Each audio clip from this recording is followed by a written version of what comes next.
Weight gain की कोई भी मेडिसिन होती है तो उसका मोड ऑफ एक्शन होता है कि आपकी भूख को बहुत ज़्यादा इंक्रीज़ कर देती है। आप जितना पहले खाते हो उससे कई गुना ज़्यादा आप खाना शुरू कर देते हैं, ठीक है।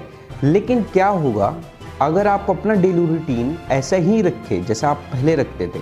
मीन्स मैं बात कर रहा हूँ कि आपकी डाइजेस्टिव फायर यानी कि आपकी भूख तो बढ़ चुकी है बट आप खाना नहीं खाते हैं, तो उस केस में क्या होने वाला है? क्या साइड इफ़ेक्ट हो सकते हैं इसके? जी हाँ, बिल्कुल उसके साइड इफ़ेक्ट होते हैं। देखिए होता क्या है, जब भी हम कोई मेडिसिन लेते हैं, ठीक है, तो उससे हमारी भूख बहुत ज़्यादा बढ़ चुकी होती है।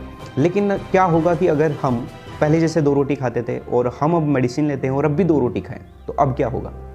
ठीक है, अब मैं रोल बताऊंगा आपकी जठराग्नि का, आपकी डाइजेस्टिव फायर का। आपने कोई भी फूड लिया, उससे आपको जो भी न्यूट्रिशन मिलना था वो आपको मिल चुका, ओके। उसके बाद क्या होगा कि इस न्यूट्रिशन के बाद आपकी बॉडी कन्वर्ट होगी ब्लड में। इस न्यूट्रिशन को कन्वर्ट कर देंगे हम ब्लड में, ठीक है। ब्लड के बाद कन्वर्ट होगा मसल्स में, मसल्स के बाद ये चीज़ें कन्वर्ट होगी आपकी बोन मैरो में, and after that bone marrow के बाद ये कन्वर्ट होगा आपके शुक्र यानी सीमन, ओके।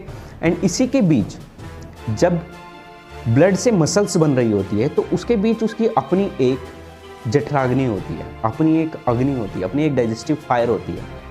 सो जब पहले से बहुत ज़्यादा आपकी भूख बढ़ चुकी होगी तो आपकी बॉडी डिमांड करेगी कि आपको ज़्यादा खाना चाहिए, ओके। हर एक अग्नि कहेगी कि मुझे और ज़्यादा खाना चाहिए, ठीक है। ब्लड के बाद की जो जठराग्नि होगी वो कहेगी कि मुझे और ज़्यादा खाना चाहिए।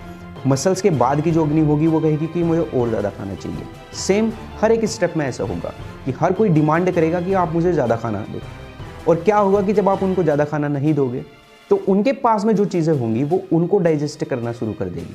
मान लीजिए कि अगर ब्लड बनने के बाद आपकी मसल्स बननी है और उस बीच एक जठराग्नि होती है, आपकी एक डाइजेस्टिव फायर होती है, उसको अगर जितनी डिमांड चाहिए वो नहीं मिलेगी तो वो अपनी पहली धातु को खाना शुरू कर देगी। मीन्स अगर आप मसल्स की जठराग्नि को, मसल्स की डाइजेस्टिव फायर को उतनी सप्लाई नहीं दोगे, उतनी डिमांड नहीं दोगे जितनी उसको चाहिए, तो वो ब्लड को डाइजेस्ट करना शुरू कर देगी। सेम एज दैट प्रोसेस अगली चीज़ें अपनी पिछली चीज़ों को डाइजेस्ट करना शुरू कर देगी। मसल्स में ब्लड डाइजेस्ट होगा, बोन मैरो में हमारी बोन डाइजेस्ट होगी, शुक्र में हमारी बोन मैरो डाइजेस्ट होगी। एंड रिजल्ट इसके क्या होंगे कि आपने जो मेडिसिन वेट गेन के लिए ले रखी है वो आपका वेट घटाना शुरू कर देगी, क्योंकि जितनी डिमांड आपकी बॉडी को चाहिए वो आप पूरा नहीं करोगे।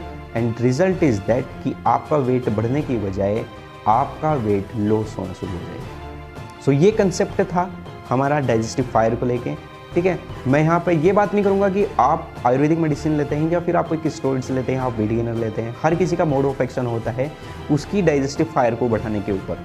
हम सभी कहते हैं कि जब भी हम कोई वेट गेन के लिए मेडिसिन लेते हैं तो हमें बहुत ज़्यादा भूख लगती है। एंड एक और साइड इफेक्ट मैं आपको बता देता हूँ कि जब भी हम 2 या 3 महीने का कोर्स करने के बाद उसको सडनली छोड़ देते हैं तो उसका भी एक वर्स्ट साइड इफेक्ट मिलता है। ये सेम ऐसे है कि आप 2-3 महीने तक बॉडी को एक आदत डाल रहे होते हो और अचानक से उसको डाउन कर देते हो। इसका कंसेप्ट भी ये होता है कि आप जैसे ही लेते हो आप धीरे धीरे उस चीज़ को छोड़ना शुरू करो।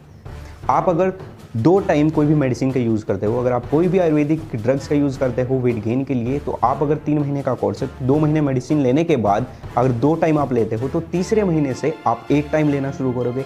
आफ्टर 15 डेज आप अल्टरनेट डेज में लेंगे, वो एक दिन छोड़कर मेडिसिन लेंगे। एंड आफ्टर दैट आप ऐसे लेंगे कि कभी आपने ली और कभी आपने नहीं ली। धीरे धीरे करके अगर आप ऐसे इन चीज़ों को छोड़ देते हैं तो कोई इफेक्ट नहीं पड़ता बॉडी के ऊपर। अगर चीज़ें सही हैं, अगर चीज़ें गलत हैं तो बिल्कुल साइड इफेक्ट पड़ेगा आपके लीवर के ऊपर। बट अगर चीज़ें सही हैं, चीज़ें अच्छी हैं, अगर आपकी डाइजेस्टिव फायर कम है, आपको भूख कम लगती है और आप ऐसी मेडिसिन का यूज़ करते हो जिससे आपकी भूख ज़्यादा बढ़ती है, तो इससे कोई दिक्कत नहीं है। अगर आप प्रॉपर डाइट लेते हो, अगर बॉडी डिमांड करती है ज़्यादा खाना खाने की, तो आपको खा लेना चाहिए, ठीक है।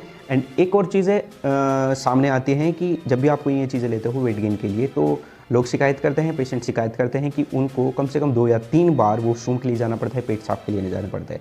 सो ऑब्वियसली अगर आप ज़्यादा खाना खाओगे, पहले से अगर ज़्यादा खाना खाओगे तो आपका आउटपुट लेवल भी तो इंक्रीज़ होगा, आप इतनी ही बार वॉशरूम के लिए भी तो जाओगे। सो ये कुछ चीज़ें हैं जो कि आप लोगों को समझ लेनी चाहिए कि हमें मेडिसिन का क्या मोड ऑफ एक्शन रहता है, क्या मेडिसिन लेने के बाद जब हम ज़्यादा खाना नहीं खाते तो उससे क्या साइड इफेक्ट हो सकते हैं, या फिर छोड़ना कैसे है, मेडिसिन को धीरे धीरे करके छोड़ना है या फिर सडन छोड़ने के बाद क्या साइड इफेक्ट आते हैं, या फिर जो शिकायतें रहती है कि पेट साफ ज़्यादा बार होता है, 2-3 बार जाते हैं, उसका क्या रोल है। तो सारी चीज़ें मैंने आप लोगों को क्लियर कर दी, ठीक है। और भी अगर कोई हेल्थ रिलेटेड इशू रहता है तो आप मुझसे कमेंट करके पूछ सकते हैं, ठीक है। और ऐसे हेल्थ कंसेप्ट को समझने के लिए कनेक्ट रहें and go self with idea.